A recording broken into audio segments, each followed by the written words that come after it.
Hello guys, ये है हमारा सौर मंडल जो कि तकरीबन 287.46 बिलियन किलोमीटर के डायामीटर में फैला हुआ है, जिसमें 8 ग्रह, सैकड़ों चंद्रमा और अनगिनत एस्टेरॉयड्स और मीटियोरॉयड मौजूद हैं, जो एक कॉमन चीज यानी हमारे सन के चारों तरफ चक्कर लगाते हैं। और आप ये जो हरी पट्टी देख रहे हैं, ये है गोल्डीलॉक्स जोन यानी हैबिटेबल जोन। कहा जाता है कि ये वो एरिया है जहां पानी तरल रूप में मौजूद है। अगर इस एरिया से आगे गए तो पानी उबल सकता है, और अगर इस एरिया के पीछे की तरफ गए तो पानी जम सकता है। मतलब इस पोजीशन पर टेम्परेचर बिल्कुल सामान्य है, न ज्यादा ठंडा है और न ही ज्यादा गर्म। मतलब जीवन को बनाए रखने के लिए बिल्कुल ही परफेक्ट जगह। सिर्फ हमारी धरती ही एकमात्र ऐसा ग्रह है जो इस एरिया में मौजूद है। पर क्या आपने कभी ये सोचा है, अगर सौर मंडल के सभी ग्रह इस एरिया में होते तो कैसा होता? क्या ऐसा होने से सभी ग्रहों पर जीवन मौजूद होता? क्या सभी ग्रह इस गोल्डीलॉक्स जोन में फिट हो सकेंगे? अगर हाँ, तो इनका ग्रेविटेशनल इन्फ्लुएंस सभी ग्रहों पर कैसा असर डालेगा?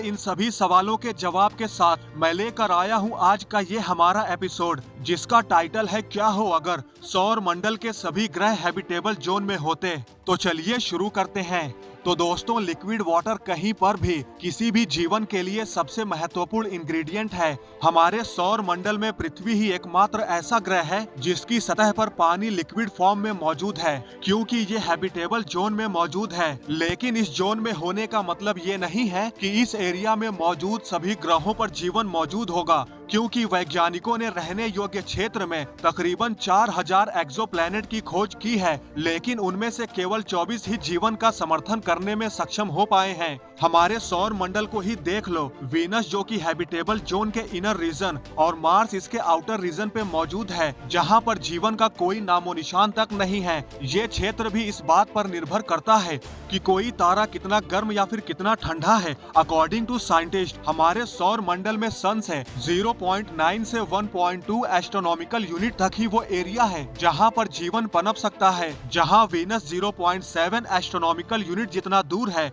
वहीं मार्स 1.5 एस्ट्रोनॉमिकल यूनिट जितना दूर है। इसलिए यहाँ पर जीवन की संभावना बहुत ही कम है। पर अगर मान लो ये दोनों और इनके साथ बाकी के सभी ग्रह भी 0.9 से 1.2 एस्ट्रोनॉमिकल यूनिट यानी तकरीबन 45 मिलियन किलोमीटर के एरिया में मौजूद होते, तो क्या हम एक्स्ट्रा टेरेस्ट्रियल लाइफ को शुरू कर सकते हैं? तो आइए सबसे पहले शुरू करते हैं बुध ग्रह से, जो कि सन से 0.4 एस्ट्रोनॉमिकल यूनिट जितना दूरी पर इसकी परिक्रमा करता है। अब इसे हैबिटेबल जोन में लाने के लिए हमें इसे 0.9 एस्ट्रोनॉमिकल यूनिट के दायरे में लाना होगा। अगर बात करें बुध ग्रह की, तो ये कुछ हमारे चंद्रमा के जैसा ही है। ये भी सन से टाइडली लॉक है, मतलब इसका एक हिस्सा सन की तरफ और दूसरा हिस्सा अंतरिक्ष की तरफ। यहाँ पर न ही वायुमंडल है और इसका गुरुत्वाकर्षण बल भी धरती की तुलना में सिर्फ 38% जितना ही है, और सन से काफी नजदीक होने से यहाँ पर वायुमंडल टिक नहीं पाता, और यहाँ तक कि इसका चुंबकीय क्षेत्र धरती का सिर्फ 1% जितना ही है। यहाँ न पानी है न ही हवा है। यहाँ पर कुछ भी ऐसा नहीं है जो जीवन को बनाए रख सके। अगर इसे हैबिटेबल जोन में ला भी देते हैं और अगर मान भी लेते हैं यहाँ पर किसी तरह से थोड़ा बहुत वायुमंडल बन भी जाता है, तब भी इसकी मैग्नेटिक फील्ड इतनी ज्यादा कमजोर है कि ये सन से निकलने वाली हानिकारक रेडिएशन को नहीं रोक सकती, जिससे यहाँ पर जीवन के पनपने के चांसेस लगभग न के बराबर ही हैं। बस अरबों सालों से चिलचिलाती गर्मी के बाद इस चट्टानी ग्रह पर थोड़ी ठंड के अलावा कुछ भी नहीं बदलेगा, यानी यहाँ पर इसको लाना घाटे का सौदा है। चलो अब देखते हैं वीनस क्या कहता है। तो दोस्तों, वैसे भी वीनस हैबिटेबल जोन के नजदीक ही परिक्रमा कर रहा है, तकरीबन 0.7 एस्ट्रोनॉमिकल यूनिट जितनी दूरी पर। वैज्ञानिकों का ऐसा मानना है, जब हमारा सन नौजवान था तब ये आज की तुलना में थोड़ा ठंडा था। उस वक्त हैबिटेबल जोन आज के मुकाबले सन के थोड़ा नजदीक हुआ करता था, इसलिए वीनस भी इसी क्षेत्र में आता था, जिससे इस पर पानी का समंदर हुआ करता था और शायद किसी प्रकार के जीवन के होने की संभावना भी थी। लेकिन समय के साथ सूरज गर्म होने लगा, जिससे हैबिटेबल जोन पीछे की तरफ खिसक गया। इसी वजह से वीनस पे भयंकर गर्मी पड़ने लगी और इस पे मौजूद जो महासागर थे वो उबलने लगे। और फिर धीरे धीरे ये महासागर सूख गए और जीवन की जो संभावनाएं व्यक्त की जाती थी वो खत्म हो गई। पर अगर फिर भी इसे हैबिटेबल जोन में लाते हैं तो काफी ज्यादा संभावना है कि इसे फिर से रहने लायक बनाया जा सकता है। पर जैसा कि मैंने शुरू में कहा था कि सभी ग्रहों को एक साथ में रखना है, तो यहाँ पर हमें कुछ कैलकुलेशन करनी होगी, क्योंकि अभी हमें इसमें 5 और ग्रहों को फिट करना है जिससे ये सभी ग्रह एक दूसरे से समान दूरी पर विराजमान हो सकें। अब जैसा कि हम जानते हैं कि रहने लायक क्षेत्र सिर्फ 45 मिलियन किलोमीटर में फैला हुआ है, तो हमें इसमें सभी ग्रहों को फिट बिठाने के लिए उनके बीच तकरीबन 5.5 मिलियन किलोमीटर का गैप देना होगा। इससे पहले कि हम सभी ग्रहों को एक साथ फिट करें, उससे पहले बाकी के ग्रहों के बारे में भी थोड़ा सा जान लेते हैं। तो दोस्तों, अब बारी आती है लाल ग्रह यानी मंगल ग्रह की। ये वैसे तो हमारे सन से 1.5 एस्ट्रोनॉमिकल यूनिट जितना दूर है, जिससे यहाँ पर पृथ्वी का सिर्फ 44% ही सनलाइट मिलती है, जिस वजह से ये काफी ठंडा है। हालांकि यहाँ पर पानी बर्फ के रूप में मौजूद है जो जीवन के लिए बहुत जरूरी है। अब अगर इसे हैबिटेबल जोन में ला देते हैं तो हमें पानी लिक्विड फॉर्म में मिल सकता है, पर according to scientist liquid water ही एकमात्र ऐसी चीज नहीं है जो जीवन के लिए बहुत जरूरी है, क्योंकि मार्स की मैग्नेटिक फील्ड बेहद ही कमजोर है जो सन की हार्मफुल रेडिएशन को उसकी सरफेस पर आने से रोक नहीं सकती, जिससे मार्स के हैबिटेबल जोन में होने के बाद भी वहां पर जीवन की संभावना लगभग न के बराबर ही है। हालांकि अभी भी जीवन के कुछ चांसेस हो सकते हैं अगर इसे टेराफॉर्म यानी न्यूक्लियर वेपन से दहलाया जाए। ऐसा मेरा नहीं, ऐसा वैज्ञानिकों का मानना है भाई।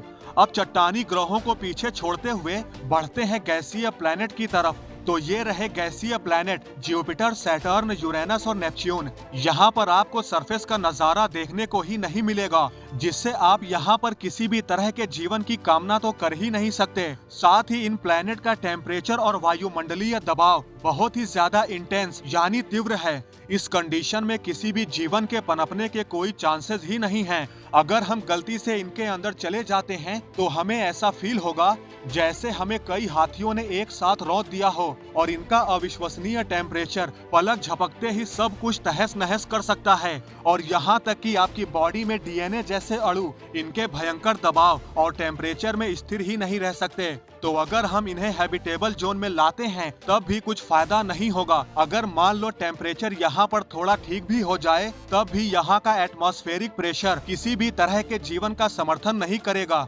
लेकिन इनके कुछ चंद्रमाओं में जीवन संभव हो सकता है। फॉर एग्जाम्पल जुपिटर के चंद्रमा यूरोपा को ही ले लो। वैज्ञानिकों का ऐसा मानना है कि यहाँ पर पृथ्वी के समंदर से भी कहीं ज्यादा पानी है, मगर उसकी बर्फीली सतह के बहुत नीचे। तो अगर ये हैबिटेबल जोन में आता है तो सन से नजदीक होने से इसकी बर्फ पिघल जाएंगी, जो कि जीवन को बनाए रखने के लिए सक्षम हो सकता है। अब जबकि हमने सभी ग्रहों को जान लिया कि क्या ये सभी हैबिटेबल जोन में जीवन को बनाए रख सकते हैं या फिर नहीं, लेकिन अगर एक साथ इन्हें फिट करते हैं तो इनके यहाँ होने से इन पर जीवन पनपे या फिर नहीं, पर फिर भी इनके यहाँ होने से कुछ अच्छी बातें भी होंगी और कुछ बुरी बातें भी। जैसे कि हमारी मौजूदा टेक्नोलॉजी के साथ हम काफी कम समय में ही सभी ग्रहों की यात्रा कर सकते हैं। इन सभी ग्रहों को माइन कर ऐसे बहुत से संसाधनों को हासिल कर सकते हैं जो हमारी धरती और हमारे लिए बहुत ही जरूरी है। यहाँ तक कि सभी गैसीय प्लैनेट से हाइड्रोजन ईंधन को हासिल कर सकते हैं और बहुत से ऐसे रिसोर्सेज को हासिल कर सकते हैं जिससे हमें इंटरस्टेलर स्पेस यानी दूर अंतरिक्ष की यात्रा करने में मदद मिल सकती है। लेकिन कुछ अच्छी बातों के साथ कुछ मुसीबतों का भी हमें सामना करना पड़ सकता है, क्योंकि कहने के लिए ये नया सौर मंडल थोड़ा अस्थिर हो सकता है, खासकर जुपिटर जैसे विशाल ग्रह की वजह से। अगर जुपिटर की बात करें तो ये इतना विशाल है कि सौर मंडल के सभी ग्रहों के मास को एक साथ अगर मिला दिया जाए तब भी ये उनसे तकरीबन 2.5 गुना जितना विशाल है। इसलिए सभी ग्रहों से काफी कम दूरी में इसकी मौजूदगी बहुत कुछ बदल सकती है। ऐसा भी हो सकता है कि हम अपने भले के लिए इन्हें हैबिटेबल जोन में लाए थे, लेकिन ये हमें ही इससे बाहर कर दें।